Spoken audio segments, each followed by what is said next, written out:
ఉన్న బంగారాన్ని విడిపించి ఆ రోజు ఆన్లైన్ రేటుకే మేము కొంటాం. Sharma gold company.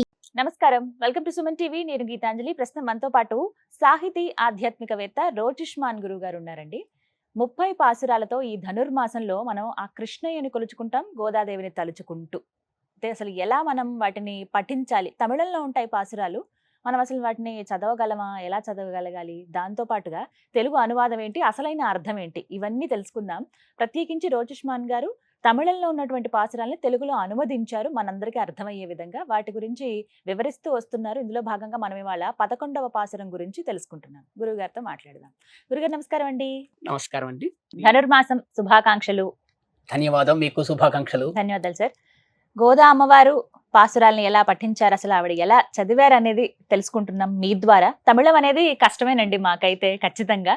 ఒక్కొక్క పాసురం ముగించుకొని 15 రోజులు పూర్తయిపోయాయి. అంటే దీక్ష తీసుకుంటే గనక ఒక మాసంలాగా చూసుకుంటే సగం పూర్తయినట్టుగా. మరి 16వ రోజు ఎటువంటి పాసురాన్ని అమ్మవారు పలికారు, మేమెలా వాటిని ఉచ్చరించాలి, ఎందుకంటే తమిళంలోనే చదవాలి కాబట్టి మీ ద్వారా తెలుగు అర్థమైతే తెలుసుకుంటున్నాము. అది కొంత సులువైంది, అలా చాలా మంది చెబుతున్న మాట ఇది. అయితే తమిళంలో ఎలా ఉచ్చరించాలి వివరించండి. 16వ పాసురం. తప్పకుండా విందామండి. గోపకన్యలందరినీ ఆ తలుపు లేపి ఆ సంభాషణ అవైందంటే అందరూ కలిశారు. ఇప్పుడు కృష్ణుడి ఇంటికి వెళ్తున్నారు వాళ్ళు. నిద్రలేపాక గోపకన్యలతో కలిసి కృష్ణుడి ఇంటికి వెళ్ళి తలుపు తీయమంటూ కృష్ణుడి ఆ కావలి వాడిని అడుగుతున్నారు. లోపల కృష్ణుడు ఉన్నారు, ఇప్పుడు ఆ కావలి వాడిని అడుగుతున్నారు. అందరూ కలిసి అడుగుతున్నారు.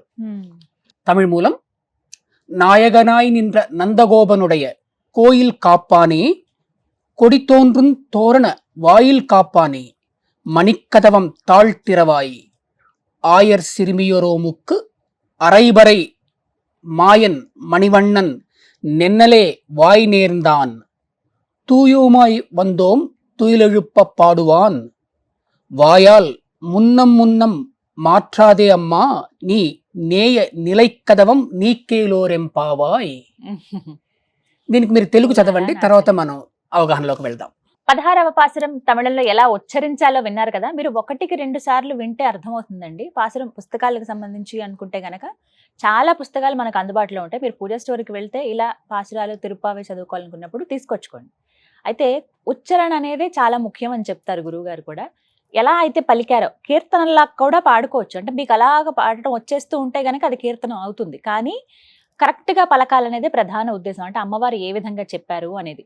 తెలుగు అనేది ఎందుకంటే ఓహో దీని అర్థం ఇదా అని చెప్పి మళ్ళీ మనం తమిళ్ చదివితే మనకి అప్పుడు కరెక్ట్గా అర్థమవుతుంది. అమ్మవారికి మనం విన్నవించుకున్న వాళ్ళం అవుతాం అనమాట. ఇప్పుడు మరి 16వ పాసురం తెలుగు అనువాదం ఏ విధంగా ఉందో చూద్దాం. నాథుడై నెలకొన్న నందగోపుడి కోవెల కావలివాడా, ధ్వజాలు తోరణాలు కట్టిన వాకిళ్ల కావలివాడా, రతనాల తలుపు గొళ్ళెంతీయి, గోపకన్యలమైన మాకు మోగే తప్పెటను ఇస్తానని నల్లనివాడు రత్నవర్ణుడు నిన్ననే మాటిచ్చాడు, శుచిగా వచ్చాం మేలుకొలుపు పాడడానికి, తొందరపడి నోటితో కాదనకుమా, నువ్వు మూసి ఉన్న తలుపు తీయి ఓలాలా నా చెల్లి. చక్కగా చదివారు. వివరంలోకి వెళ్దాం. మామూలుగా అయితే అందరికి అర్థమయ్యేట్టుగానే ఉంది. తెలుగు అర్థం కాస్త నేను అవగాహన ఇస్తాను, అసలైన అర్థం ఏమిటి అనేది. అంటే అందరూ కలిశారు, అందరూ కృష్ణుడి ఇంటికి వెళ్ళారు. ఆ కృష్ణుడు లోపల ఆ ఇంటి తలుపులు మూయబడి ఉన్నాయి. ఆ కావలి వాడిని వీళ్ళు అడుగుతున్నారు. నాథుడైన నందగోపుడి లేదా కృష్ణుడి ఇంటికి వెళ్ళి శుచిగా వచ్చాం, అదే ఆవిడ ముందు చెప్తుంది, మేము శుచిగా వచ్చాం మేలుకొలుపు పడడానికి అంటూ కావలివాడికి చెబుతూ తలుపు తీయమని కోరుకుంటున్నారు. అంతేకాదు గోపకన్యలమైన మాకు మోగే తప్పటను ఇస్తానని అని అంటున్నాడు. తప్పెట అనేది నోములో ఒక భాగము. అది అరైబరై అంటే అది మోగే తప్పెట అని, అది ఇస్తానని నిన్ననే మాట ఇచ్చాడట వాళ్ళకి. అదేంటి మనకు పాసురాలు ఇప్పుడే కదా మొదలైనవి, వాళ్ళు ఇంకా కృష్ణుని కలవలేదు, అప్పుడే నిన్ననే అంటే ఏమిటి, ఎప్పుడు అసలు ఏమిటి మాట ఇచ్చాడు చూద్దాం. ఎవరిచ్చారు మాట? నల్లని వాడు రత్నవర్ణం కలవాడు అని కావలి వాడిని ఆయనే మాట ఇచ్చాడు, నువ్వు కాదనుకుమా తలుపుతి. మనకి కావలి వాళ్ళతో ప్రాబ్లం ఉంటుంది, అది అప్పుడు ఆ రోజుల్లోనే ఉండేది అనమాట. కాదనుకమా ఆయన మాకు నిన్నే ఇచ్చాడు, ఇవ్వండి అని. ఇక్కడ అనుగ్రహంకి తప్పెట అనేది అనుగ్రహానికి ప్రతీక. నిన్ననే ఎక్కడ మాట ఇచ్చాడు, ఇలా ఉంటుంది దానికి. మన్మన భవ మద్భక్తో మద్యాజీ మాం నమస్కురు మామీ వైశ్యసి యుక్త్వైవ మాత్మానం మత్పరాయణ అని భగవద్గీత అధ్యాయం 9 శ్లోకం 34లో కృష్ణుడు చెబుతాడు. ఉమ్, దీనికి అర్థం ఏమిటంటే, నా మనస్కుడివిగా ఉండు, నా భక్తుడివిగా, నా యజ్ఞాలు లేదా పూజలు చేసేవాడివిగా ఉండు, నన్ను నమస్కరించు, ఈ విధంగా అనుసంధానితుడివై నన్ను పరంగా చేసుకుంటే నీలో నన్ను తప్పకుండా పొందగలవు అని అర్థం. ఉహుం, ఇక్కడ కృష్ణుడు తనను కోరుకుని నమస్కరించి చెంతకు వచ్చిన వాళ్ళు తనను లేదా తన అనుగ్రహాన్ని పొందగలరని మాట ఇచ్చాడు. ఉమ్, ఆ మాట ఇప్పుడు చెప్తుంది, భగవద్గీత మాట చెప్తుంది, మాకు నిన్ననే మాట ఇచ్చాడు అని. ఉమ్, అంటే నేను శుచిగా మీ దగ్గరకు వచ్చాము, మేము మీ భక్తులము కాబట్టి మాకు అనుగ్రహాన్ని ఇస్తాడు, నువ్వు మధ్యలో కాదనకు కాదన్నది అని అది. నిన్ననే మాట ఇవ్వడం అంటే ఈ భగవద్గీత భావం అన్నమాట. ఆహా, దైవ చింతనకి ఏం చేయాలండి?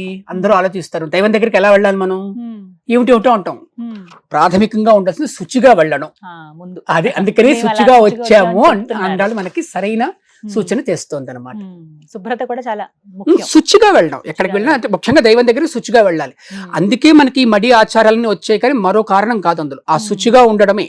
ఉమ్, ఆ ఉద్దేశం. శుచిగా ఎవరున్నా భగవంతుడి దగ్గరికి వెళ్ళొచ్చు. ఉమ్, దానికి వీళ్ళు వాళ్ళు వెళ్ళాలి వెళ్ళకూడదని ఏమీ లేదు. ఉమ్, శుచిగా ఉండి శుచిగా ఉన్న స్వామిని ఎవరైనా కొలుచుకునే భగవంతుడి విధానం. దగ్గరికి వెళ్ళొచ్చు. ఉమ్, ఈ విధంగా 16వ పాసురంలో పాసురంలో వివరిస్తున్నారు. చాలా చక్కగా, సంతోషం.